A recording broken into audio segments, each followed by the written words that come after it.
King of pop নামে দুনিয়া জুড়ে পরিচিতি লাভ করেছিলেন মাইকেল জ্যাকসন। তাকে বলা হয় তারকাদের তারকা।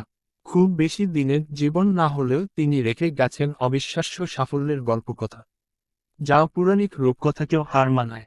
বিশ্বের আনাচে কানাচে রয়েছে তার অসংখ্য অগণিত শ্রোতা ও ভক্ত অনুরাগী। বিশ্বব্যাপী এখনও তার গান সমানভাবে জনপ্রিয়। গানের সাথে নাচের ছন্দে বিশ্ব মাতিয়েছেন এই পপ তারকা। গোড়ালির ওপর ভর করে অভিকর্ষকে উপেক্ষা করে কিভাবে যে তিনি সামনের দিকে ঝুঁকে নাচতেন, তা এখনও সবার কাছে বিস্ময়। গিনেস ওয়ার্ল্ড রেকর্ড অনুসারে সর্বকালের সবচেয়ে সফল সঙ্গীতশিল্পী তিনি। পপ সাম্রাজ্যের এই কিংবদন্তি গান, নাচ ও ফ্যাশনে ছিলেন অপ্রতিদ্বন্দ্বী। ফলে মৃত্যুর পরও মাইকেল জ্যাকসনকে নিয়ে বিস্ময় রয়েছে ভক্ত অনুরাগীদের মধ্যে ব্যাপক আগ্রহ ও কৌতূহল। তাকে নিয়ে চলছে নানা গবেষণাও। মাইকেল জ্যাকসন একাধারে সঙ্গীতশিল্পী, নৃত্যশিল্পী, গান লেখক, অভিনেতা, সমাজসেবক ও ব্যবসায়ী। মূলত তার নাচ ও গানের অসাধারণ শৈলী তাকে বিশ্বের শীর্ষ তারকায় পরিণত করে। আজ 29 আগস্ট মার্কিন এই সঙ্গীতশিল্পীর জন্মদিন। জো জ্যাকসন ও ক্যাথেরিন জ্যাকসন দম্পতির সপ্তম সন্তান মাইকেল 1958 সালের এই দিনে যুক্তরাষ্ট্রের ইন্ডিয়ানা রাজ্যের গ্যারি নামে এক গ্রামে জন্মগ্রহণ করেন। মাইকেলের পুরো নাম মাইকেল জোসেফ জ্যাকসন। তার পরিবার ছিল আফ্রো আমেরিকান। পরিবারের অসচ্ছলতার কারণে মাইকেল জ্যাকসনকে কপিকল অপারেটর হিসেবে কারখানায় কাজ করতে হয়েছে। তবে গায়ক হিসেবে জ্যাকসনের উত্থান কিন্তু সেই ছোটবেলা থেকেই। তার 5 ভাই ও 3 বোনের সবাই কোনো না কোনো সময় পেশাগতভাবে সঙ্গীতের সঙ্গে যুক্ত ছিলেন। 1963 সালে মাত্র 5 বছর বয়সে মাইকেল জ্যাকসন পেশাদার সঙ্গীতশিল্পী হিসেবে আত্মপ্রকাশ করেন। তিনি তখন জ্যাকসন 5 নামের সঙ্গীত গোষ্ঠীর সদস্য হিসেবে গান গাইতেন। সেখানে থেকে প্রথম মিউজিক অ্যালবাম, ডায়ানা রোজ, 1969 সালে প্রকাশ পায়। এই অ্যালবামের প্রথম একক গান, আই ওয়ান্ট ইউ ব্যাক, 1970 সালের জানুয়ারিতে বিলবোর্ডের হট তালিকায় প্রথম স্থান অধিকার করে নেয়। সারা বিশ্বের মানুষের কাছে আমেরিকার পপ সঙ্গীতকে জনপ্রিয় করে তোলার ক্ষেত্রে মাইকেল জ্যাকসন যে অসাধারণ ভূমিকা রেখেছেন তার শুরুটা হয়েছিল 1971 সালে। তখন মাত্র 13 বছর বয়সে এককভাবে মাইকেল জ্যাকসনের ক্যারিয়ারের যাত্রা শুরু হয়। 1972 সালে তার প্রথম একক অ্যালবাম, বেন, প্রকাশিত হয়। এরপর 1979 সালে তার পরবর্তী অ্যালবাম বের হয়। এই অ্যালবামের নাম ছিল অফ দ্য ওয়াল, যার don't stop till you get enough, rocking with you গান দুটির মাধ্যমে তুমুল জনপ্রিয়তা পান তিনি। এক দশকের মাথায় জ্যাকসন হয়ে ওঠেন বিশ্বের পপ সঙ্গীত শ্রোতাদের কাছে সবচেয়ে জনপ্রিয় শিল্পী। শুরু হয় তার একচ্ছত্র আধিপত্য। তারকাখ্যাতির সঙ্গে অর্থবিত্তের প্রাচুর্যের রূপকথার জীবন কাটাতে লাগলেন মাইকেল জ্যাকসন। গানের তালে তালে মাইকেলের নাচের কৌশলগুলোও ব্যাপক জনপ্রিয়তা লাভ করে। এলভিস প্রিসলি পপ সঙ্গীতের সম্রাট হওয়া সত্ত্বেও মাইকেল জ্যাকসনকে শ্রোতারা গুরু ডাকতে শুরু করে। 1982 সালে তার থ্রিলার অ্যালবামটি সারা বিশ্বে বেস্ট সেলিং অ্যালবাম হিসেবে ইতিহাস করে। মাইকেলের গাওয়া 5টি সঙ্গীত অ্যালবাম বিশ্বের সর্বাধিক বিক্রিত রেকর্ডের মধ্যে রয়েছে। সেগুলো হল off the wall, 1979, thriller, 1982, bad, 1987, dangerous, 1991 ও হিস্টোরি, 1995। 1980 দশকে মাইকেল জ্যাকসন সঙ্গীত শিল্পীদের মধ্যে জনপ্রিয়তার শীর্ষে পৌঁছান। তিনি প্রথম কৃষ্ণাঙ্গ মার্কিন সঙ্গীতশিল্পী যিনি এমটিভিতে এত জনপ্রিয়তা পান। বলা হয়, তার গাওয়া গানের ভিডিওর মাধ্যমে এমটিভির প্রসার ঘটেছিল। মাইকেলের জনপ্রিয় নাচের মধ্যে রবট ও মুনওয়াক, চাঁদে হাঁটা, রয়েছে। মুনওয়াক হল সামনের দিকে হাঁটার দৃষ্টিভ্রম সৃষ্টি করে পিছনে যাবার ভঙ্গিমা। 2001 সালে থ্রিলার অ্যালবামের একটি রিভাইসড এডিশন বের হয়। এরপর 25 বছর পূর্তি উপলক্ষে 2008 সালে বের হয় ডিলাক্স এডিশন থ্রিলার 25, যাতে নতুন একটি গান, সাক্ষাৎকার সহ যুক্ত হয় নানা ফিচার। এখনও অনেক নতুন অ্যালবামের ভিড়ে 28 বছরের পুরনো অ্যালবামটির বিক্রি কমেনি। অথচ একটা সময় কৃষ্ণাঙ্গ বলে সমাজে নিচু চোখে দেখছে সবাই। এই মনস্তাত্ত্বিক টানাপোড়েনে প্লাস্টিক সার্জারি করে নিজেকে ফর্সা করে তোলেন জ্যাকসন। নিজের চেহারার কৃষ্ণাঙ্গ থেকে শ্বেতাঙ্গের রং বদল নিয়ে অনেক সমালোচনা সহ্য করতে হয় তাকে। সব বাধা পেরিয়ে বিশ্বের বুকে নিজেকে প্রতিষ্ঠা করে মাইকেল জ্যাকসন যেন কৃষ্ণাঙ্গদের সম্মানিত করে তোলেন। একটা সময় শিশু যৌন নির্যাতনের গুরুতর অভিযোগ ওঠে মাইকেল জ্যাকসনের বিরুদ্ধে। যৌন হয়রানির অভিযোগে 2005 সালে আদালতের কাঠগড়ায়ও দাঁড়াতে হয়েছিল এই সঙ্গীতশিল্পীকে। মাইকেলের এই যৌন নির্যাতনের বিষয়টি মূলত আরও খোলাসা হয় তার কন্যা প্যারিসের আত্মহত্যা চেষ্টার পর।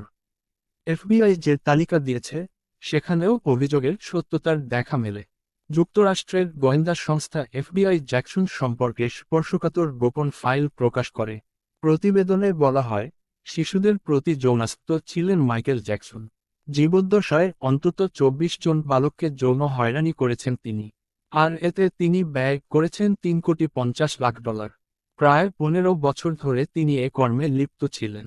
এই ফাইলগুলোতে মাইকেল জ্যাকসনকে পেডোফিল বা শিশুদের প্রতি যৌনাসক্ত বলে দাবি করা হয়েছে।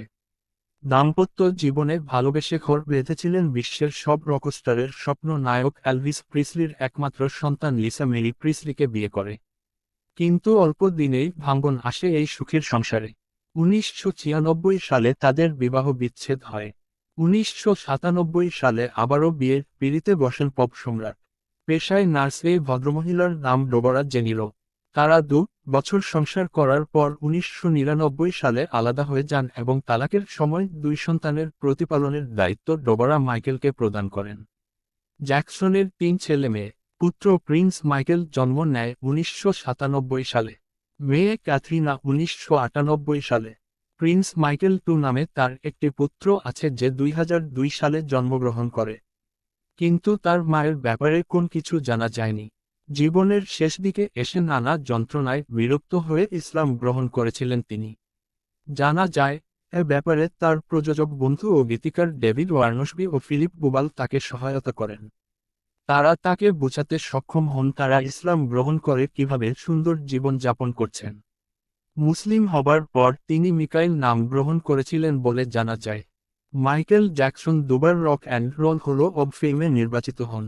এছাড়া তিনি এই পৃথিবীর একমাত্র ব্যক্তি যিনি গানের সাথে বহুমাত্রিকতায় নাচকে সর্বপ্রথম এবং একমাত্র আর&বি হল অব ফেমে জায়গা করে নিয়েছেন। সঙ্গীত জগতের কেউ এত ক্যাটাগরিতে হল অব ফেমে নিজেকে নিতে পারেননি। গিনেস ওয়ার্ল্ড রেকর্ডস অনুসারে মাইকেল সর্বকালের সবচেয়ে সফল শিল্পী। 13টি গ্র্যামি পুরস্কার, 13টি 1 নম্বর একক সঙ্গীত এবং 100 কোটিরও বেশি মাইকেলের অ্যালবাম বিক্রি হয়েছে, যা এখনও বিক্রি হচ্ছে। এছাড়া গিনেস বুক অব ওয়ার্ল্ড তাকে বিশ্ব রেকর্ডে ভূষিত করেছে বিনোদন জগতের মানুষ হিসেবে সবচেয়ে বেশি দানশীল ছিলেন।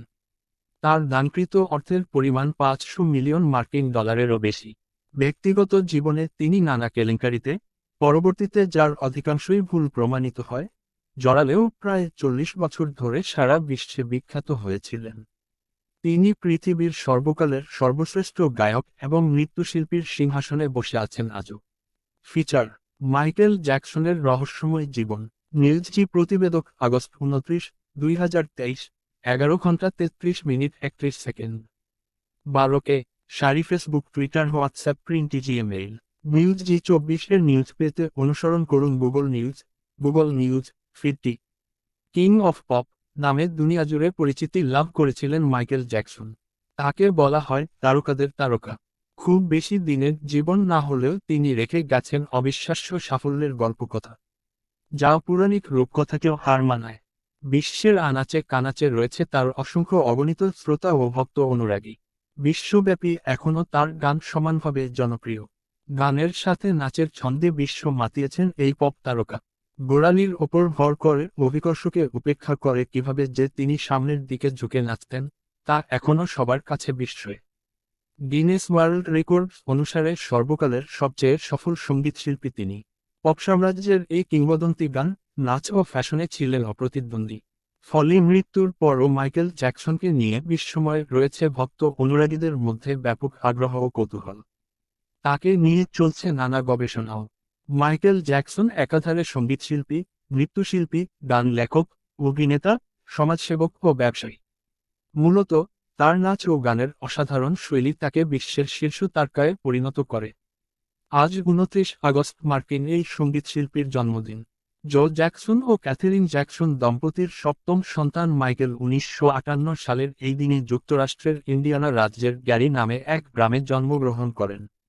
মাইকেলের পুরো নাম মাইকেল জোসেফ জ্যাকসন। তার পরিবার ছিল আফ্রো আমেরিকান। পরিবারের অসচ্ছলতার কারণে মাইকেল জ্যাকসনকে কপিকল অপারেটর হিসেবে কারখানায় কাজ করতে হয়েছে। তবে গায়ক হিসেবে জ্যাকসনের উত্থান কিন্তু সেই ছোটবেলা থেকেই। তার 5 ভাই ও 3 বোনের সবাই কোনো না কোনো সময় পেশাগতভাবে সঙ্গীতের সঙ্গে যুক্ত ছিলেন। 1963 সালে মাত্র 5 বছর বয়সে মাইকেল জ্যাকসন পেশাদার সঙ্গীতশিল্পী হিসেবে আত্মপ্রকাশ করেন। তিনি তখন জ্যাকসন 5 নামের সঙ্গীত গোষ্ঠীর সদস্য হিসেবে গান গাইতেন। সেখানে থেকে প্রথম মিউজিক অ্যালবাম ডায়ানা রোজ 1969 সালে প্রকাশ পায়। এই অ্যালবামের প্রথম একক গান আই ওয়ান্ট ইউ ব্যাক 1970 সালের জানুয়ারিতে বিলবোর্ডের হট তালিকায় প্রথম স্থান অধিকার করে নেয়। সারা বিশ্বের মানুষের কাছে আমেরিকার পপ সঙ্গীতকে জনপ্রিয় করে তোলার ক্ষেত্রে মাইকেল জ্যাকসন যে অসাধারণ ভূমিকা রেখেছেন তার শুরুটা হয়েছিল 1971 সালে। তখন মাত্র 13 বছর বয়সে এককভাবে মাইকেল জ্যাকসনের ক্যারিয়ারের যাত্রা শুরু হয়। 1972 সালে তার প্রথম একক অ্যালবাম বেন প্রকাশিত হয়।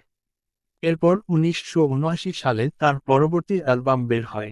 এই অ্যালবামের নাম ছিল অফ দ্য ওয়াল, যার don't stop till you get enough, rocking with you গান দুটির মাধ্যমে তুমুল জনপ্রিয়তা পান তিনি। এক দশকের মাথায় জ্যাকসন হয়ে ওঠেন বিশ্বের পপ সঙ্গীত শ্রোতাদের কাছে সবচেয়ে জনপ্রিয় শিল্পী। শুরু হয় তার একচ্ছত্র আধিপত্য। তারকাখ্যাতির সঙ্গে অর্থবিত্তের প্রাচুর্যের রূপকথার জীবন কাটাতে লাগলেন মাইকেল জ্যাকসন। গানের তালে তালে মাইকেলের নাচের কৌশলগুলোও ব্যাপক জনপ্রিয়তা লাভ করে। এলভিস প্রিসলির পপ সঙ্গীতের সম্রাট হওয়া সত্ত্বেও মাইকেল জ্যাকসনকে শ্রোতারা গুরু ডাকতে শুরু করে। 1982 সালে তার থ্রিলার অ্যালবামটি সারা বিশ্বে বেস্ট সেলিং অ্যালবাম হিসেবে ইতিহাস করে। মাইকেলের গাওয়া 5টি সঙ্গীত অ্যালবাম বিশ্বের সর্বাধিক বিক্রিত রেকর্ডের মধ্যে রয়েছে। সেগুলো হল off the wall 1979, thriller 1982, bad 1987, dangerous 1991 ও হিস্টোরি 1995। 1980 দশকে মাইকেল জ্যাকসন সঙ্গীত শিল্পীদের মধ্যে জনপ্রিয়তার শীর্ষে পৌঁছান। তিনি প্রথম কৃষ্ণাঙ্গ মার্কিন সঙ্গীতশিল্পী যিনি এমটিভিতে এত জনপ্রিয়তা পান। বলা হয় তার গাওয়া গানের ভিডিওর মাধ্যমে এমটিভির প্রসার ঘটেছিল। মাইকেলের জনপ্রিয় নাচের মধ্যে রবট ও মুনওয়াক চাঁদে হাঁটা রয়েছে। মুনওয়াক হল সামনের দিকে হাঁটার দৃষ্টিভ্রম সৃষ্টি করে পিছনে যাবার ভঙ্গিমা। 2001 সালে থ্রিলার অ্যালবামের একটি রিভাইসড এডিশন বের হয়। এরপর 25 বছর পূর্তি উপলক্ষে 2008 সালে বের হয় ডিলাক্স এডিশন থ্রিলার 25, যাতে নতুন একটি গান সাক্ষাৎকার সহ যুক্ত হয় নানা ফিচার। এখনও অনেক নতুন অ্যালবামের ভিড়ে 28 বছরের পুরনো অ্যালবামটির বিক্রি কমেনি। অথচ একটা সময় কৃষ্ণাঙ্গ বলে সমাজে নিচু চোখে দেখছে সবাই। এই মনস্তাত্ত্বিক টানাপোড়েনে প্লাস্টিক সার্জারি করে নিজেকে ফর্সা করে তোলেন জ্যাকসন।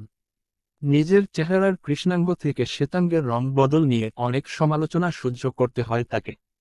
সব বাধা পেরিয়ে বিশ্বের বুকে নিজেকে প্রতিষ্ঠা করে মাইকেল জ্যাকসন যেন কৃষ্ণাঙ্গদের সম্মানিত করে তোলেন। একটা সময় শিশু যৌন নির্যাতনের গুরুতর অভিযোগ ওঠে মাইকেল জ্যাকসনের বিরুদ্ধে। যৌন হয়রানির অভিযোগে 2005 সালে আদালতের কাঠগড়ায়ও দাঁড়াতে হয়েছিল এই সঙ্গীতশিল্পীকে। মাইকেলের এই যৌন নির্যাতনের বিষয়টি মূলত আরও খোলাসা হয় তার কন্যা প্যারিসের আত্মহত্যা চেষ্টার পর। এফবিআই যে তালিকা দিয়েছে সেখানেও অভিযোগের সত্যতার দেখা মেলে। যুক্তরাষ্ট্রের গোয়েন্দা সংস্থা এফবিআই জ্যাকসন সম্পর্কে স্পর্শকাতর গোপন ফাইল প্রকাশ করে। প্রতিবেদনে বলা হয় শিশুদের প্রতি যৌনাসক্ত ছিলেন মাইকেল জ্যাকসন। জীবদ্দশায় অন্তত 24 জন বালককে যৌন হয়রানি করেছেন তিনি। আর এতে তিনি ব্যয় করেছেন $3,50,00,000। প্রায় 15 বছর ধরে তিনি এ কর্মে লিপ্ত ছিলেন। এই ফাইলগুলোতে মাইকেল জ্যাকসনকে পেডোফিল বা শিশুদের প্রতি যৌনাসক্ত বলে দাবি করা হয়েছে। দাম্পত্য জীবনে ভালোবেসে ঘর বেঁধেছিলেন বিশ্বের সব রকস্টারের স্বপ্ন নায়ক এলভিস প্রিসলির একমাত্র সন্তান লিসা মেরি প্রিসলিকে বিয়ে করে। কিন্তু অল্প দিনেই ভাঙন আসে এই সুখের সংসারে। 1996 সালে তাদের বিবাহ বিচ্ছেদ হয়। 1997 সালে আবারও বিয়ের পিঁড়িতে বসেন পপ সম্রাট। পেশায় নার্স এই ভদ্রমহিলার নাম ডোবরা জেনিলো। তারা 2 বছর সংসার করার পর 1999 সালে আলাদা হয়ে যান এবং তালাকের সময় 2 সন্তানের প্রতিপালনের দায়িত্ব ডোবরা মাইকেলকে প্রদান করেন। জ্যাকসনের 3 ছেলে মেয়ে। পুত্র প্রিন্স মাইকেল জন্ম নেয় 1997 সালে, মেয়ে ক্যাথরিনা 1998 সালে। প্রিন্স মাইকেল টু নামে তার একটি পুত্র আছে যে 2002 সালে জন্মগ্রহণ করে, কিন্তু তার মায়ের ব্যাপারে কোন কিছু জানা যায়নি। জীবনের শেষ দিকে এসে নানা যন্ত্রণায় বিরক্ত হয়ে ইসলাম গ্রহণ করেছিলেন তিনি। জানা যায়, এ ব্যাপারে তার প্রযোজক বন্ধু ও গীতিকার ডেভিড ওয়ার্নশবি ও ফিলিপ বুবাল তাকে সহায়তা করেন। তারা তাকে বোঝাতে সক্ষম হন তারা ইসলাম গ্রহণ করে কিভাবে সুন্দর জীবন যাপন করছেন। মুসলিম হবার পর তিনি মিকাইল নাম গ্রহণ করেছিলেন বলে জানা যায়। মাইকেল জ্যাকসন দুবার রক অ্যান্ড রোল হল অব ফেমে নির্বাচিত হন। এছাড়া তিনি এই পৃথিবীর একমাত্র ব্যক্তি যিনি গানের সাথে বহুমাত্রিকতায় নাচকে সর্বপ্রথম এবং একমাত্র আর&বি হল অব ফেমে জায়গা করে নিয়েছেন। সঙ্গীত জগতের কেউ এত ক্যাটাগরিতে হল অব ফেমে নিজেকে নিতে পারেননি। গিনেস ওয়ার্ল্ড রেকর্ডস অনুসারে মাইকেল সর্বকালের সবচেয়ে সফল শিল্পী। 13টি গ্র্যামি পুরস্কার, 13টি 1 নম্বর একক সঙ্গীত এবং 100 কোটিরও বেশি মাইকেলের অ্যালবাম বিক্রি হয়েছে, যা এখনও বিক্রি হচ্ছে। এছাড়া গিনেস বুক অব ওয়ার্ল্ড তাকে বিশ্ব রেকর্ডে ভূষিত করেছে বিনোদন জগতের মানুষ হিসেবে সবচেয়ে বেশি দানশীল ছিলেন। তার দানকৃত অর্থের পরিমাণ 500 মিলিয়ন মার্কিন ডলারেরও বেশি। ব্যক্তিগত জীবনে তিনি নানা কেলেঙ্কারিতে, পরবর্তীতে যার অধিকাংশই ভুল প্রমাণিত হয়, জড়ালেও প্রায় 40 বছর ধরে সারা বিশ্বে বিখ্যাত হয়েছিলেন। তিনি পৃথিবীর সর্বকালের সর্বশ্রেষ্ঠ গায়ক এবং নৃত্যশিল্পীর সিংহাসনে বসে আছেন আজও। মাইকেল জ্যাকসন, ঘোড়ার কাগজ। আরও চমকপ্রদ তথ্য হল মৃত্যুর পর সঙ্গীতের ইতিহাসে জনপ্রিয়তার হিসাব নিকাশ অনেকটাই বদলে দিয়েছেন মাইকেল জ্যাকসন। নিত্য নতুন গড়েছেন সব রেকর্ড। যে বছর তিনি মারা যান সে বছরই সর্বাধিক বিক্রিত অ্যালবামের শিল্পী হিসেবে আবির্ভূত হন জ্যাকসন। মৃত্যুর 1 বছরের মাথায় কেবল আমেরিকাতেই তার অ্যালবাম বিক্রি হয় 8.2 মিলিয়ন কপি, আর বিশ্বজুড়ে বিক্রি হয় 35 মিলিয়ন। এছাড়া মৃত্যুর পর তার গান ডাউনলোডের ইতিহাসেও রেকর্ড গড়েন পপ কিং। জ্যাকসনের মৃত্যুর পর তার নির্বাচিত গান নিয়ে প্রকাশিত 3টি অ্যালবাম এত বেশি বিক্রি হয় যে কোনো জনপ্রিয় শিল্পীর নতুন অ্যালবামও এত বিক্রি হয়নি। জ্যাকসনের 4টি অ্যালবাম 1 বছরের সর্বাধিক বিক্রিত সেরা 20-এর তালিকায় জায়গা করে নেয়। 2015 সাল পর্যন্ত জ্যাকসনের গানের পরিবেশক সংস্থা হিসেবে চুক্তিবদ্ধ হয়েছিল সনি মিউজিক। কিন্তু পপ কিংয়ের মৃত্যুর পর তার গানের বিক্রি ব্যাপক হারে বেড়ে যাওয়ায় 2010 সালে জ্যাকসন এস্টেটের সঙ্গে নতুন করে চুক্তি করে সনি মিউজিক। নতুন চুক্তি অনুযায়ী 2017 সাল পর্যন্ত জ্যাকসনের গানের স্বত্ব কিনে নেয় প্রতিষ্ঠানটি। জ্যাকসনের অপ্রকাশিত গান নিয়ে 2010 সালের নভেম্বরে মাইকেল শিরোনামের অ্যালবাম প্রকাশের ঘোষণা দেয় সনি মিউজিক। অ্যালবামটি মুক্তি পায় 2010 সালের ডিসেম্বরে। এর গানগুলোতে জ্যাকসনের সঙ্গে আরও কণ্ঠ দিয়েছিলেন একন, 50 সেন্ট প্রমুখ।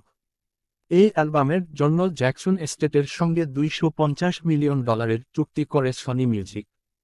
একক কোনো গায়কের সঙ্গে সবচেয়ে ব্যয়বহুল চুক্তি হিসেবে বিবেচিত হয় এটি। বিশ্বসঙ্গীতের এই কিংবদন্তিকে নিয়ে ঘটনার শেষ নেই। 2005 সালে চাঁদে 1200 একরের প্লট কিনেছিলেন পপ কিং মাইকেল জ্যাকসন। তার মৃত্যুর পর চাঁদের একটি আগ্নেয়গিরির জ্বালামুখের নাম পরিবর্তন করে মাইকেল জোসেফ জ্যাকসন রাখা হয়। জ্যাকসনকে সম্মান জানাতেই এমনটা করেছিল দ্য লুনার রিপাবলিক সোসাইটি। কিছু সময় বিরতির পর 2009 সালের মার্চে ঘোষণা দিয়েছিলেন মঞ্চে পুনরায় প্রত্যাবর্তনের বিষয়ে। যদিও তিনি আগের মতো পারফর্ম করতে পারবেন কি না তা নিয়ে সন্দেহ ছিল। তার পারফর্ম দেখার জন্য দিস ইজ ইট নামের শো টিকিট কেনার ক্রেজ প্রত্যাশাকে ছাড়িয়ে যায়। লন্ডনে প্রথম শো করার ঠিক 18 দিন আগেই সারা বিশ্বে তার মৃত্যুর সংবাদ ছড়িয়ে পড়ে। জ্যাকসনের আচমকা মৃত্যুর জন্য দীর্ঘমেয়াদে পেইন কিলার সেবনকে দায়ী করা হয়। তবে দায়িত্বে খামখেয়ালি করার কারণে তার মৃত্যুর জন্য দায়ী মার্কিন চিকিৎসক ড. কনরাড মারিকে 4 বছরের জন্য কারাবাস সাজা দেওয়া হয়েছিল। কিন্তু এ নিয়ে বিতর্ক বোধ হয় কোনো দিনই শেষ হবে না। মাইকেল মারা যাওয়ার পর তাকে নিয়ে নানা নতুন তথ্য